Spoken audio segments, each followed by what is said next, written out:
What's up, everybody? It's your boy, Justin Rodriguez, your favorite lender here at Neighborhood Loans. And you already know we got our Cafecito on deck, guys, and we have an amazing special guest.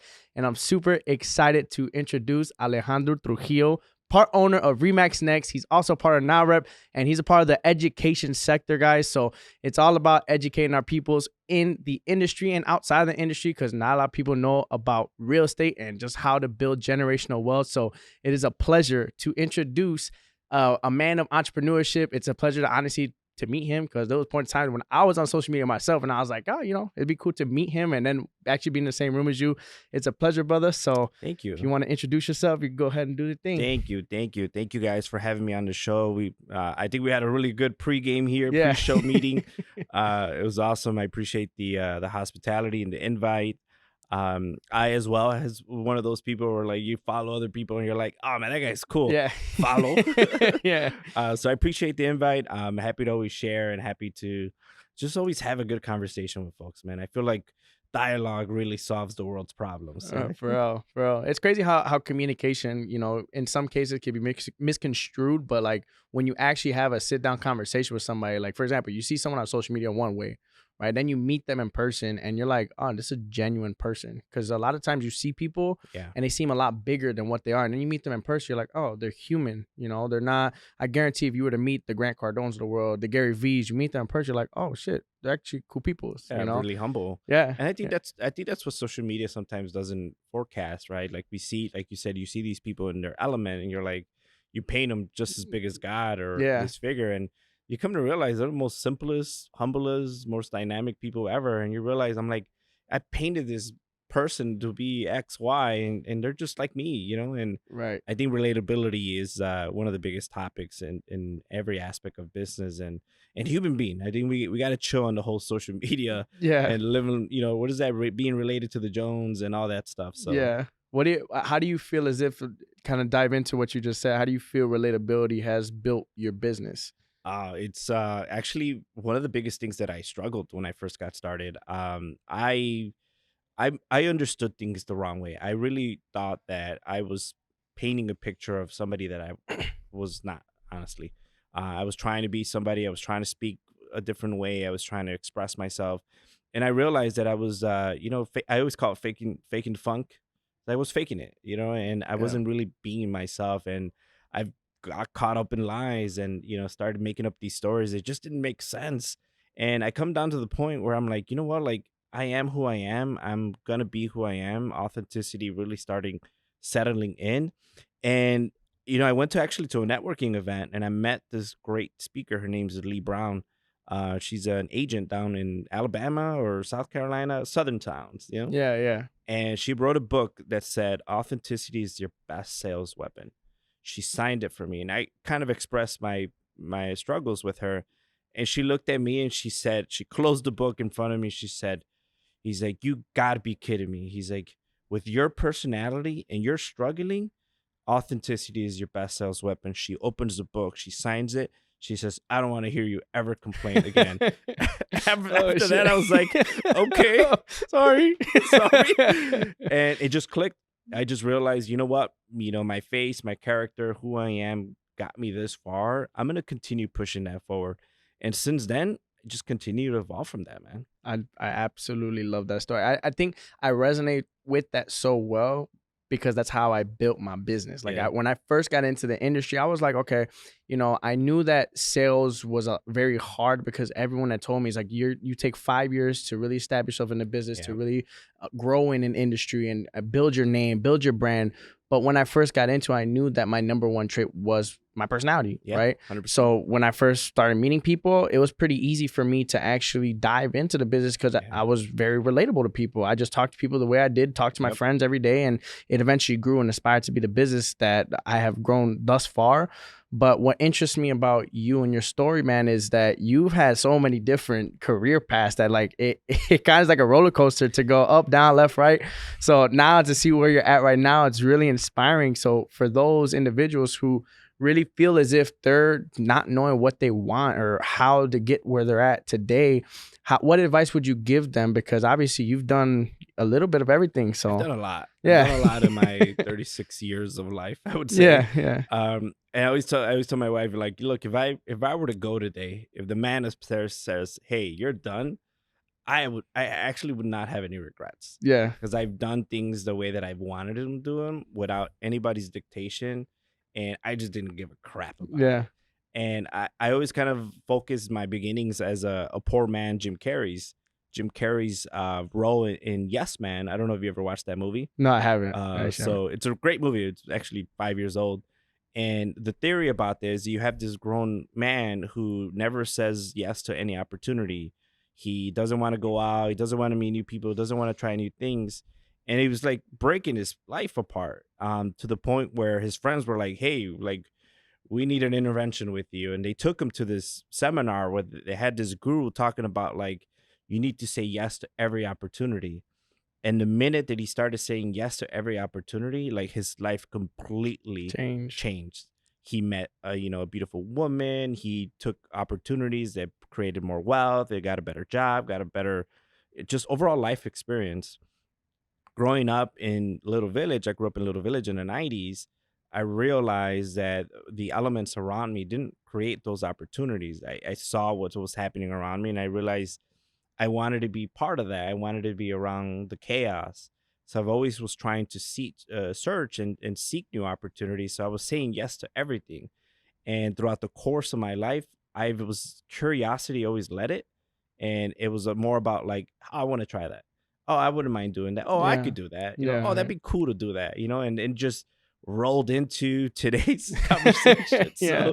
So curiosity, perspective, and just saying yes to any opportunity eventually will drop you in to the realm that you're supposed to be in. I love that. I do love that because I was growing up in Humboldt Park, right? And I had a weird upbringing, right? So because I lived in Bolingbrook, but also in Humboldt Park. So like 5 days out the week, I was living in Humboldt Park. I went to grammar school. Yeah, I was living at my grammar school. Everything was centralized in the city. Yeah. But then on the weekend, I'd just go straight to Bolingbrook because my parents worked in the city. So I understand the aspect. And I was a lot more sheltered though, because I would stay at my grammar school because we played sports. So I'd stay there till like about 7 o'clock. Okay. But then as soon as 7 o'clock hit, it was like you couldn't do anything afterwards. My grandparents were right there to pick me up. And then my parents picked me up from there and took me to wherever we had to go. So like, but I could see where the chaos, evolves. And I was able to see both realms of the world, right? I came home to a very structured, very sound household. But also I saw the other aspect where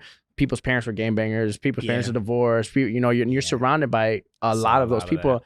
And honestly, I loved it because I saw both aspects of the world. I don't judge people who are in those situations, and it's cool to see both avenues because it develops who you are today, Yeah, and I think you are a product of your environment. I think we hear the traditional upbringing story of like, oh, I came from nothing and I came from a bad neighborhood, and in reality, it's like what you ultimately make out of that, right? Because I wanted to be involved. I wanted to be in gangs, and I wanted to be, I was a short, fat kid with like, bottle with a thick eyeglasses. Yeah. You know what I mean? Like, boy, man, I couldn't catch a fly. I couldn't do anything. Yeah. I was so wanting to get be part of something, but I was so fat and I was so ugly, and I was like, no, we don't want you. We can't even be the mascot. Yeah. Like, get out of here. And that, a lot of that rejection, I took it as like, well, like there's got to be something else, and my parents were definitely there. They were definitely very supportive. And I realized that once I left that environment, I realized there's more to what this community can offer, and then that's where everything started happening. No, and that's beautiful too, because I feel like for me, mine was in an aspect where people, they saw me as like the kid that was like, nah, Justin, you're not gonna do that. Like, you can hang around with us, but nah, you're not gonna be that. So they would kind of push me away from it because they knew that my parents had a very strong, involvement in my life. But at the same time, my parents were very opening to them. So they would sleep over my house all the time. They would always be over our house. So it was a very welcoming environment for everybody. So that's why they're like, yo, you have your life, you're good, you can hang out with us, but you're not going to be a part of us. Wow. They would push me away from it. So again, I got to Wow. see the life, but it was never like I was involved in it to the Yeah. chaos portion of it. So it That's was, respect though. yeah, it was love, dude. I'm grateful for it because now that I've seen it, it's different. You have a different level of street smarts, but I didn't have to like go through the street life drama, the To do it. chaos, to go through everything that these people were going through because they wanted to feel accepted, Yeah, they do it. And that's your typical stereotype, right? And I'm glad I went through that cycle and I went through those experiences. And I think children nowadays go through a much different aspect of bullying and acceptance. But I really learned a lot about, street smarts. I learned about how the world really works. And I got thrown into that at a very early age where now, like my kid's 9 years old, like I'm like, hey, let me talk to you about how all this works. And I'm yeah, able to dish all those gems at him like, yeah, you're right. Like, we don't live in that part of the city anymore. But it's like he did because now he's seeing it through yeah, me. yeah. I'm like, all right, you're gonna be just as tough as your old man, Right, So right. get ready. So how would you feel as if in that case, because obviously you're right before we were talking about this, you were like, hey, I want my kid to kind of live this specific type of life and actually have that hard upbringing. How do you feel like you wanted to present that to your kid without having to shelter them? I through dialogue, Justin. Honestly, I think Mm-hmm. I mean, as a father and more than anything as a leader, you have to have a sense of responsibility to understand that there's dialogue that needs to happen in whether it's your business, your personal life, especially your children. Mm-hmm. I'm very hard on him when it comes to expectations and dedication. But I also give him a lot of love. I also reward him. I also teach him about that. But I'm very disciplined in making sure that he understands that what you have here is not always the case. There's everything needs to have a gratitude point to it, Mm-hmm. right? Everyone, even us, right? Like our moment in time, this is a moment in time. It could be gone tomorrow, it could be gone next week. Our lives can drastically change. And I think the sooner we have our kids understand those aspects of, what they have around them, their friends, their toys, their opportunities, the better they are able to cherish them, the better they're able to handle objections, handle adversity, and the better human beings they will be. So you'll get less phone calls at 3 in the morning Yeah. that your kids locked up because you had dialogue and you had a lot of conversation Right, with them. But right. it takes time to develop that. You got to have some patience to talk to your children and talk to people. And I was not always a patient Yeah, person. yeah. But when you have this creature in front of you, you're like, all right, I got to make you a model citizen. So here we go. Right, right. And I love what he's saying there because, and for all the viewers that are viewing right now, for all those that might not know, this is the first podcast after me revealing that I am having a kid. So this is it's definitely a big Right. moment for my life and everything. So I'm super, super excited for it. But, I find it very important for everybody to soak in the information that everybody is telling you. Because the biggest thing in life is like, you got to live your life through other people's experiences and mistakes, right? When you don't follow these people's mistakes, you're pretty much avoiding the landmines that everybody else has been going through. So I find it super important to hear things like that because, like I said, I had both aspects of life, right? My uncle was very hard on me, very tough on me. He's Right. been my mentor from in beginning of this business. And even before that, he was very tough on me, but my parents were the complete opposite. They were very loving, very sheltering, very loving. They gave me all the aspects of life that I truly do think I needed to become the man that I am right now, because I have the very determined, very hard, kind of prideful self.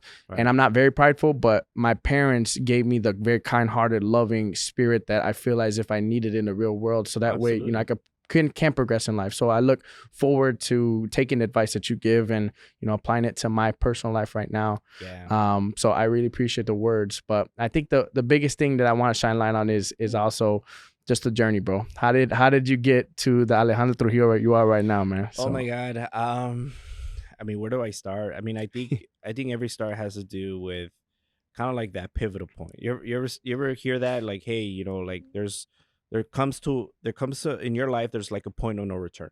Yeah. And the point of no return was the ass kicking that I got from my dad Yeah. in 2000. I was 2002. I remember it to this day. Yeah. And my dad's a man of few words, right? Like he's a hard worker, first generation Mexican American. Didn't come with much, and didn't have much here, and he's just looking to survive, right?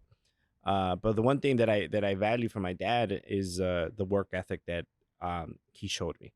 I was very young in my career and or in my life where I didn't really realize what I had in front of me. I really didn't realize how the world really worked. And I was super young, man, and he would in our summers in Chicago, man, like you're either like out in the streets Yeah. or you're in the house or you're doing something else, right? Yeah. My dad was like, "Nope, kid, you're getting up at 5 a.m. in the morning," and he was a landscaper, and like, let's go. Yeah. And I'm like, oh man, 10, 12, 13 years old, you're like, oh man, I don't want to get up. Who likes getting up at 5 Yeah. a.m.? Well, I know Yeah. you do. So, Yeah. but when you're a youth, you're like, hell no, you know? Yeah. And, it was so many battles. I would just fight it every single day, every weekend. Get up, get up. He would get mad at me. And I'm like, all right, I'm dragging myself out of bed. And there was just one day I remember it like it was yesterday, and it was a Friday, and I got up and I just had like the worst attitude, man. I was just like, worse. And I was just complaining to him. I was just grinding on him, man. Like just wouldn't shut up, man. We got to the job site and I just had a shit attitude. And he dropped the shovel. We were digging a hole, we were putting a patio down, and he dropped the shovel and he dragged me. And it was like we were in Hinsdale. And in Hinsdale, the yards are like 300 feet. It's like football big size yards, yeah, right? So we're in Hinsdale. I remember he dragged me. He's like, "Here, come with me." And we get to the end of the freaking park. Basically, it is a park. Get to the end of the yard, and he kicks me. Oh, like he literally like soccer kicks me in my ass. And he gets on one knee and he tells me, he's like, this is going to be the last time that I ever tell you this.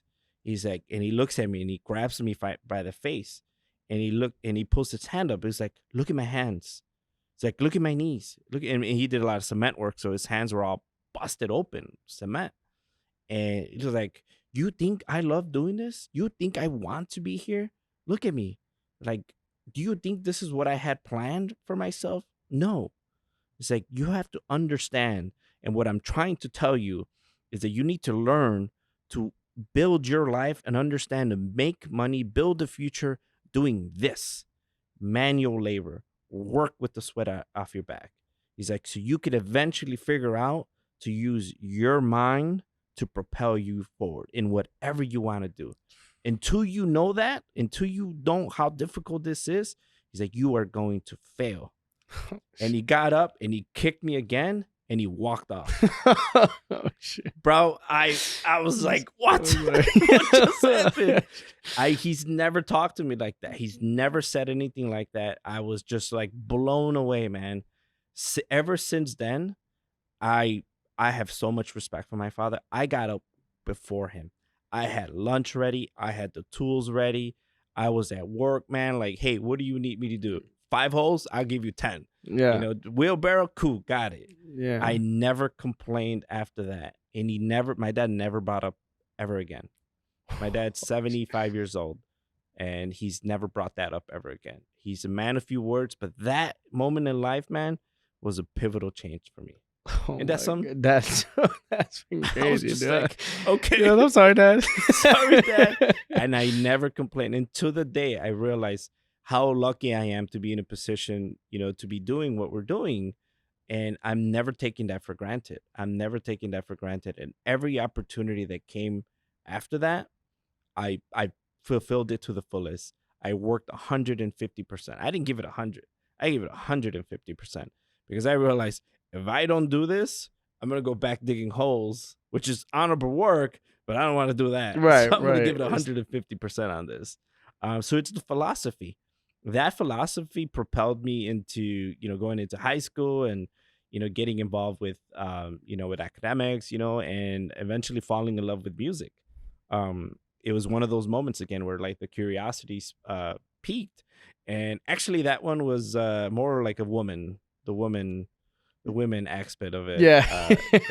I was really following a lot of girlfriends, and Yeah. there's a lot of groupies and a lot of women in that genre. I was like, oh, I want to be part of that. I want to be part of that. So I ended up getting involved in music and learned how to play the saxophone.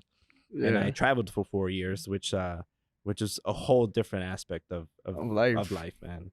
So I did that for 4 years, and that's where I really realized how the world works. I saw some really crazy stuff. In what way? Oh my god! Like, I mean, I was 18 years old, 19 years old, hanging around with a bunch of grown men, going to bars, going to nightclubs. We would play at wee hours of the night. Saw a lot of drinking, saw a lot of violence, saw a lot of drugs, and the nightlife, right? The rock and roll life. I personally never been involved in any of that to the day. I'm drug free as you can be. Yeah, yeah, Uh, but I saw a lot of that, and I saw a lot of the brutality of what this world is like. I saw one time in Broken Arrow, Oklahoma, a man get stabbed right in the head what the and like was oh alive for some shit, reason. dude. Dude, what the And hell? like, oh man, I didn't know there was Hispanics in Broken Arrow, Oklahoma, but I Yeah. guess we're here. And yeah, I saw a lot of really crazy stuff that I probably should not be said on here, but it really taught me about how fragile and how the world works, and how people can really build their own elements. And that was a really enlightening experience for me. I learned a lot, but I also was a regret that I kind of still talk about to the day, because I really wanted to be an architect at that time, and I wanted to go to architect school and wanted to propel and fulfill that. But I fell in love with the nightlife. I fell in love with the music. I fell in love with the attention, and I just didn't do it. And Yeah. and that's my only regret, that I didn't pursue that. But what I'm doing now is pretty close to it, so No, yeah. I'll take it. But do you think that, can you figuring out and seeing that, like you actually seeing that life propelled you to where you're at right It now, did. like, because you think about it, bro, you start seeing all these crazy things. You're like, do I really want this life for the rest of my life? Exactly. I feel like, I kind of found that out very young when I first got into actually this industry. Right. You start staying late, and you start seeing grown individuals, not necessarily in the industry, and there are some people in the industry that don't really care, but outside of that was, you going to the clubs, you going to things like that, and you see people who are like older than you, and you're like, and they're still there. Yeah. And you kind of pick up the things like, okay, and then they come to exactly that dead end where they're like, okay, do I really want this? And I'm like, I don't want to get to the point where I have to find a dead end. Like, I want to actually thrive in my youth, so that way when I'm older, I don't have to go ahead and go through that dead end and figure out. I want to be financially stable throughout my 20s. I want to be able to live my life, my 30s and my 40s. And that was the biggest thing when I figured that out. I was fortunate and blessed to figure that out young, like super young. Yeah. And I had a very good mentor. And I'll forever owe a lot of my happiness to not just my parents, but to my uncle as well, who got me into that industry. Because when I found this job, I was like, this is it. This is my career. This is my drive. I love it. I meet people. I discuss numbers. This is my jam, bro. Like, I could do this. Future. Exactly. And so when I kind of figured out, it was like love at first sight. I'm like, boom, this is my career, and I propelled from it. But I don't think that you would have even steered through this path if you didn't see that, because it's eye-opening, dude. It's a life-changing experience. It is eye-opening. Everything is about experience. Yeah. I mean, when we're young, like we always want to grow up too quick. We always want to do the adult thing. We always want to kind of already get to the finish line. And I mean, by God, man, the journey is that's the process, man. That's what fulfills you. That's what finds what your definition is. And that was a very exploratory part of my life, because I was young. Most 18-year-old guys, they think we got this solved. Yeah. I don't need anything I got the else. mystery already played out. Yeah, you have your whole future played out, but in reality, you don't. And that's where a lot of perspective started coming into place, because I'm like, I don't want to be like that older guy just beat down. I don't want to be like that couple, or I don't want to live in this town. I don't see that lifestyle for me. And from there, I realized, like, everything that I'm doing from this point on, Justin, is a stepping stone to the next opportunity. My heart will tell me if that next opportunity is what I wanted to do, what fulfills me, right? Like Steve Jobs always says, love what you do, right? Well, you're not always going to love what you do at that moment in time. Something inside tells you, your inner gut will tell you. And until that happens, it's like you have to continue to push, propel, give whatever you're doing 150%, right? Don't half-ass it, but then also see, is this a stepping stone? Does this fulfill me? And at that point, it didn't, right? Because after that, I learned how to drive a semi truck for a living. You know what I mean? Right, right. Which was a huge stepping stone, which was, rolled into that, after the music, because I knew I wouldn't want to do it forever. So I let it go. I was like, I don't want to be out 2 in the morning, and at that point, I was already working a little part time job here in Chicago. And I was like, you know what? Curiosity, I was like, I want to learn how to drive a truck. I had friends who were doing it. I was working in an environment that was able to teach me. And I was like, cool, I could do that, Yeah. I looked a little weird doing it because I was like 150 pounds trying to drive that thing. You over the steering wheel like this. But we made it happen. I met my wife there. I met my father-in-law, There you and go, man. just like Dwayne is your mentor, my father-in-law is and still is my number one mentor. And I met him when I was 20 years old, and I love that man. I adore him to the last ounce of breath, and he has propelled and molded me to what I am today. Without him, I would not be in this position, honestly, because he taught me a lot about perspective, and he taught me a lot about the ideologies that he taught me, man, really opened my eyes up to the possibilities. Growing up in a little village, we have a ceiling. We think we're never gonna reach that ceiling. He told me, he's like, look, dude, that ceiling's only in your mind. Be mindful of what your capabilities are.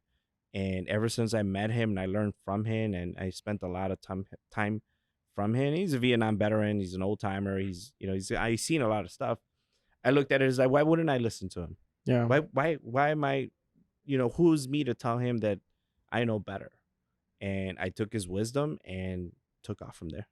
That's love, So bro. mentorship is huge. I think we all should have that one mentor that just tickles our feathers. Yeah, man, that just drives us and pushes us, whether it's personal or in business. Like, that propels us. It really does. And we don't have a lot of those nowadays. Yeah. In my opinion. I agree. And we're lucky we found one. But yeah, I was super happy to, now that I think about it, Jay, man, like, I was super happy to think back at those conversations that I had with him.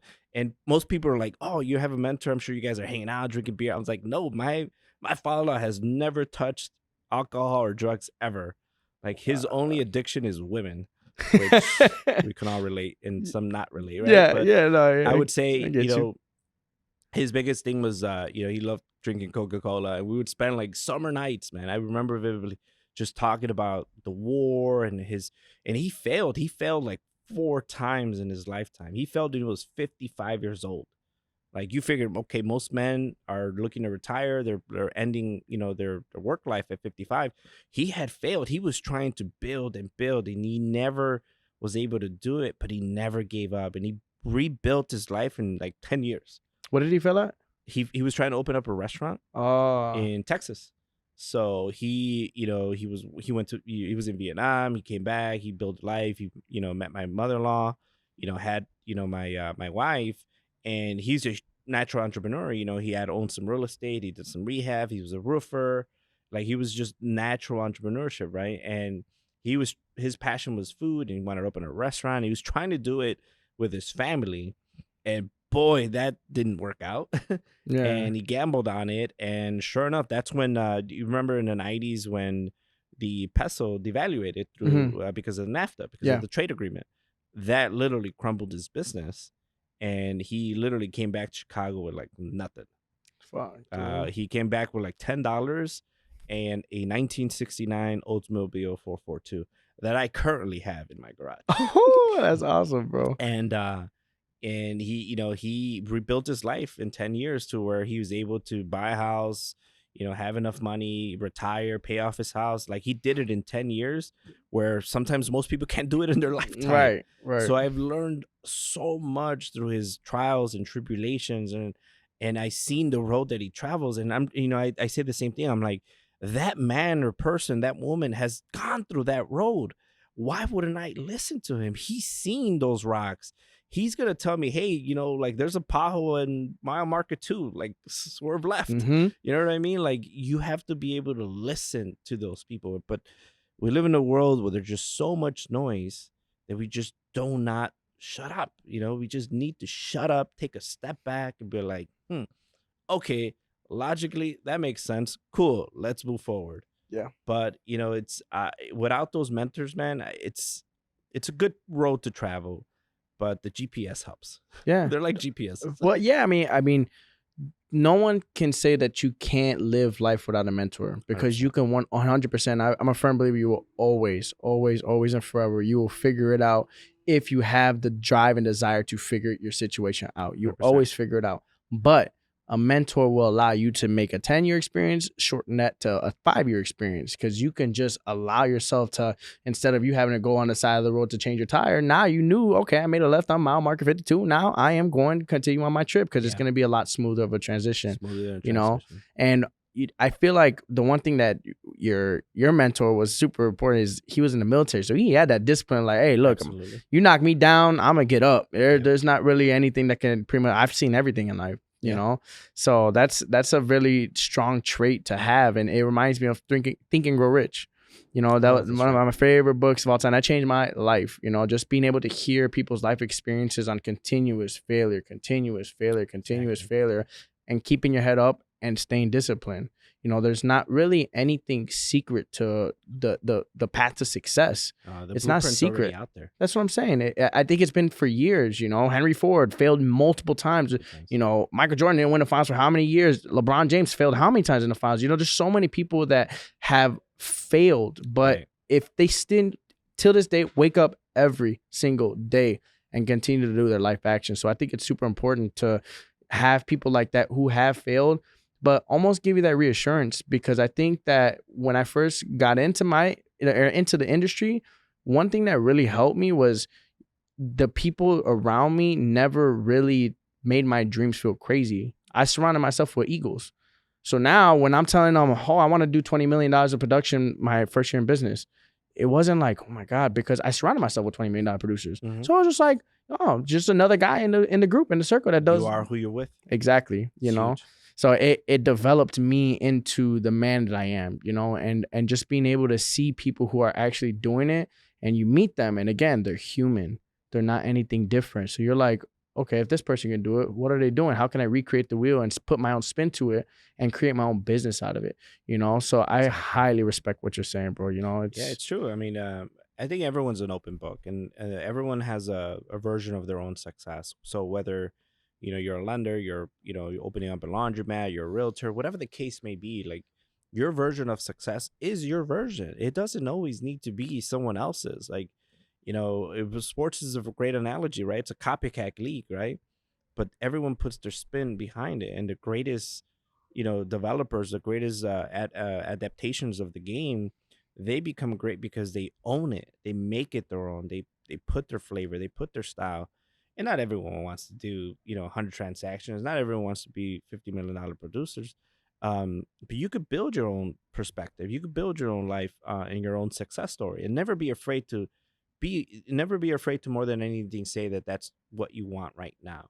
And we all trying to aspire for something and be is the greatest ever, which is great, don't get me wrong, but understand that there's patience and there's a timing behind that, especially in this business, right? It's not for everyone. We've seen it, right? We've seen in this business where some people get into it and they kind of feel like, oh, this is too hard, or I'm just gonna quit, I'm not gonna give it time. I'm like, you have to have those expectations. Mhm. And sooner or later you're gonna get it, and it's gonna come, and you're gonna pop. Right. Popcorn pop, you know what I mean? Mm-hmm.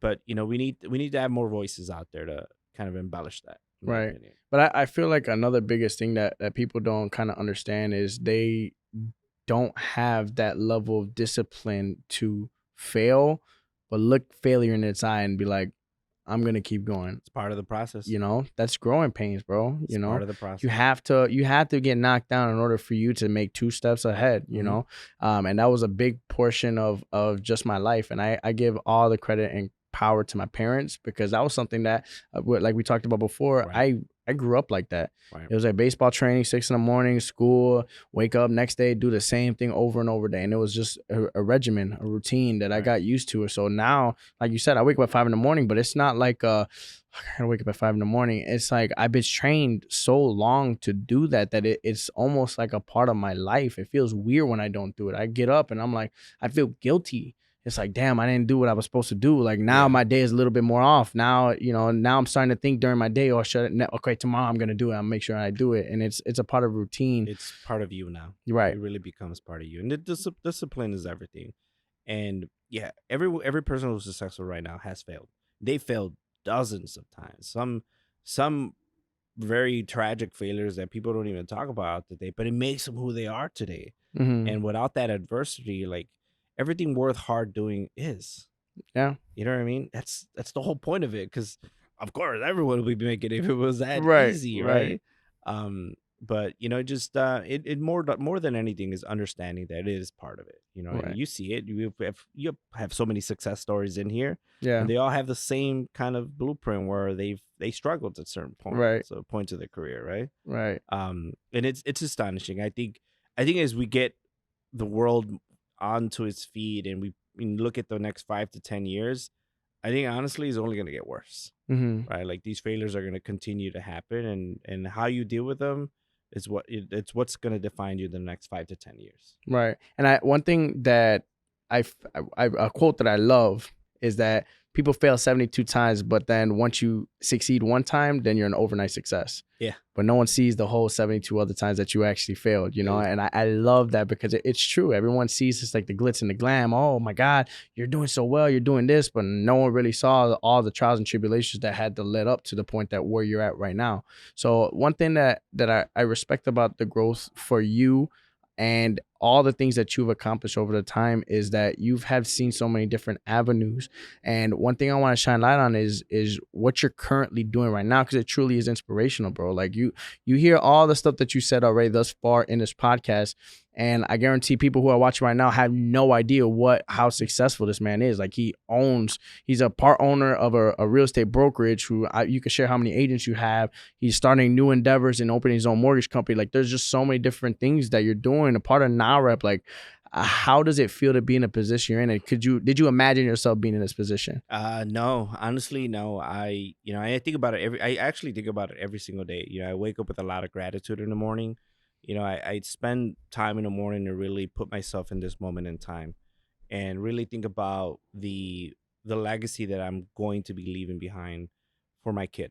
But more importantly, the legacy and the examples that I want to leave behind for everyone else, right? Because the pie is huge and I can't eat it all and you can't eat it all. Yeah. And we live in a world where everyone can eat and everyone can be fruitful. And that's the power of giving. That's the power of giving back to community. And luckily all these little things and the mindset and just the great person mentality that I developed over the years opened a ton of opportunities for me, Jay, to where I was just a regular agent and my partner came up to me and asked me, he's like, hey, I love the way that you work. I love the way your work ethic. You are a great agent. You're a phenomenal agent. I would love for you to be a partner. I would love for you to bring your element into what this culture of this brokerage should be. And 3 years later, we have 2 locations, 60 agents, and Remax Next is thriving in this community. You know what I mean? We understand that the future of real estate, it's more than just a brick and mortar, and it's more than just what it's been all these years. And we know that it's culture driven, it's mentorship driven, it's conversation driven. Is really setting the expectations to succeed in the next generation of agents. Um, I'm very happy to continue to drive on that, where it opened up other opportunities. We obviously are venturing into a mortgage division that propels through the brokerage. That would have never happened if we would have never focused on building the brand and building the entity. Like you said, hard work, hard work, hard work, a couple failures, but we keep moving forward. Right. And I got to the point, Jay, where I realized that I have enough pedigree. I have enough years. I've been doing this for 8 years.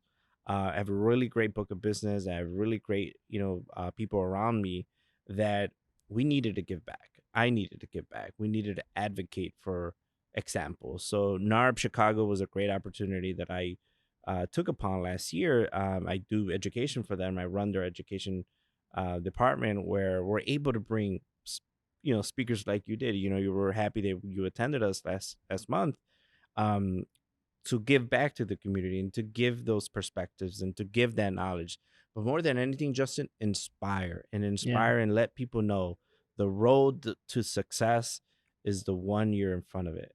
Take the time to walk through it. Take the time to understand it. And I think that's the biggest gift of all. And that's why I think I define myself as being successful, is because I'm able to, at this point in my career, give that, have those conversations. We were just talking about, a colleague of ours, on how giving he is. If you're not willing to be that, you're not willing to share, I think your opportunities become limited and limited, and you have to embellish in that role, because, like the Japanese have always said, you give good out, good always comes back. Mm-hmm. I'm a hard believer in that. Yeah. And in 36 years of life, that has not failed. And I got a long way to go. So Yeah. this is Yeah. just Yeah. this moment in time. But a lot of great things have happened in my career, where I'm able to take advantage of these relationships and these opportunities. But it all happened from that beginning. It all happened from that philosophy, that mindset. Your mind is the biggest driver. It is the best thing that you're going to be able to control, and is the best thing that's going to open doors and is going to let you walk through them. Now, what you do and how your ethic and behind, once you're in there, that totally is completely up to you. But if you would have never changed that, that door would have never came up, and God knows what else would have been put in your lifetime. Without that, I absolutely feel you will miss more than you actually would win.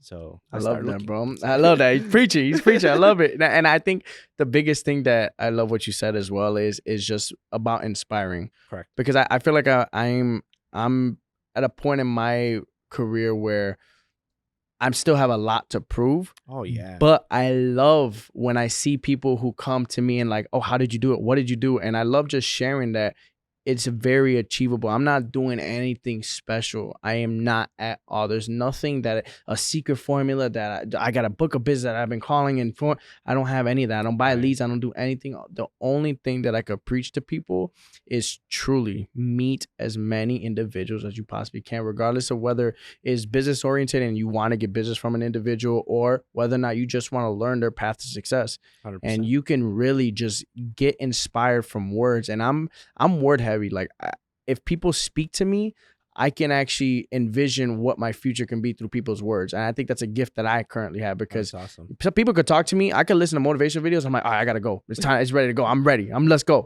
But up. I get all fired up. But there's some people who, when they tell me, my girl, for example, she can watch a motivational video and be like, oh, man, really? She don't get fired up, She doesn't get rattled, but I feel like when I got into this business and when people come to advice, it's truly a blessing to be able to give that inspirational piece, and everyone has it in them. Yeah, right? Exactly my point. Every single person has it in them.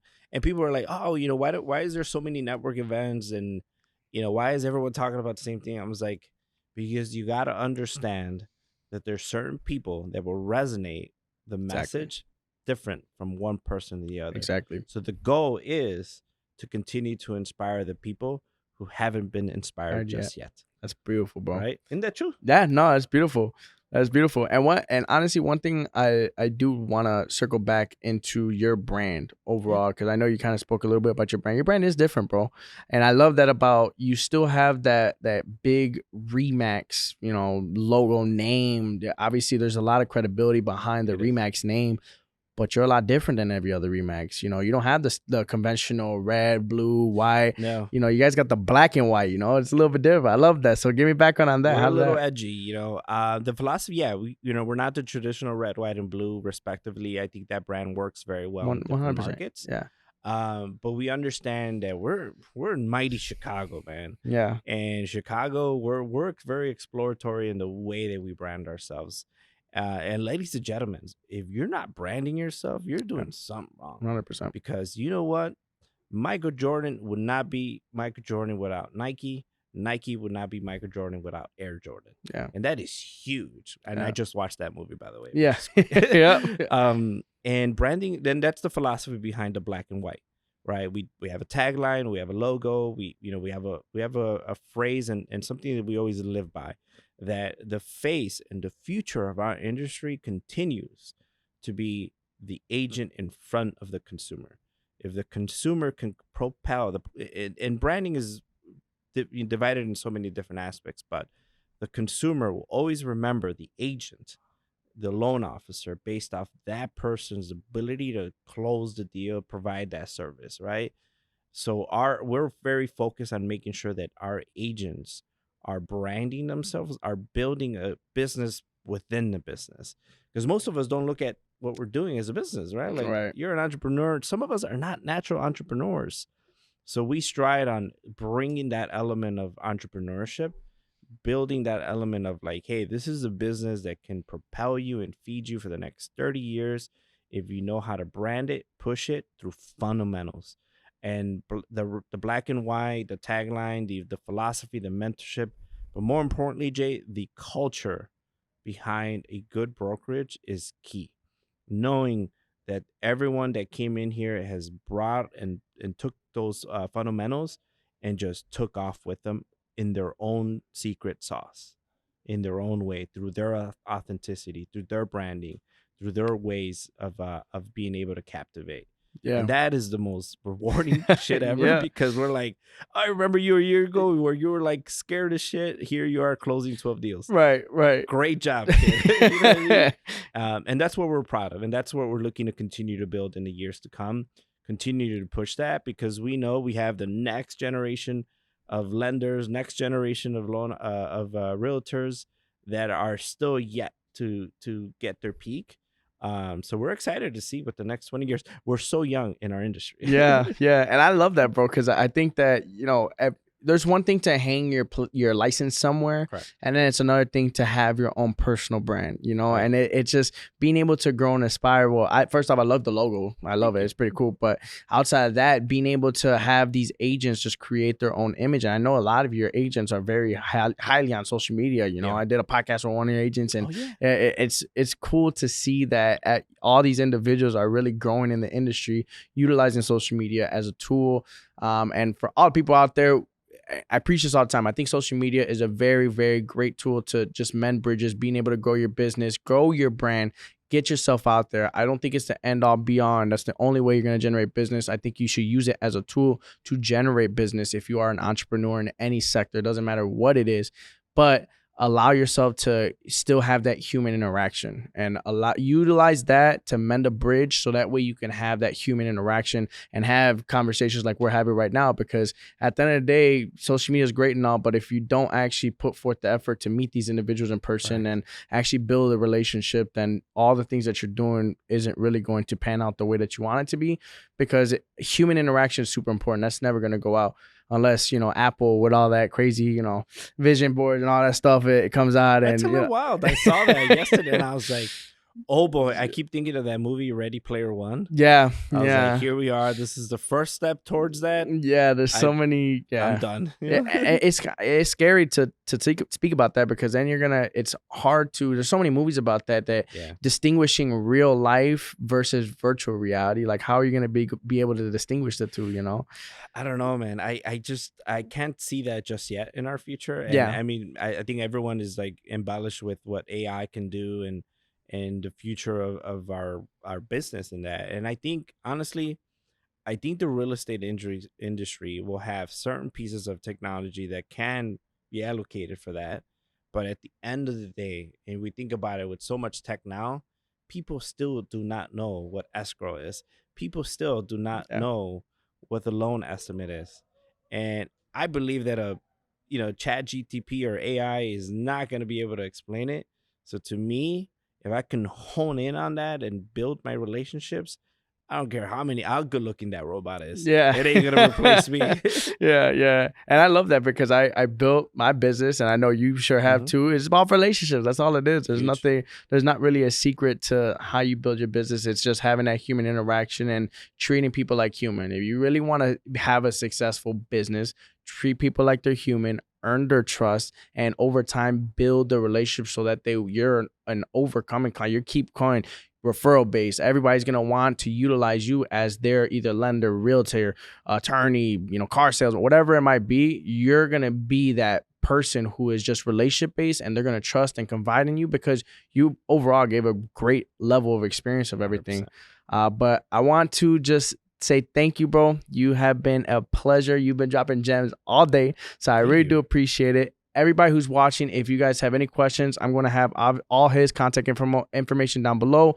We're going to have clips and everything. If you can, like, subscribe, and hopefully you have a cafecito. Take care. Thank you, guys.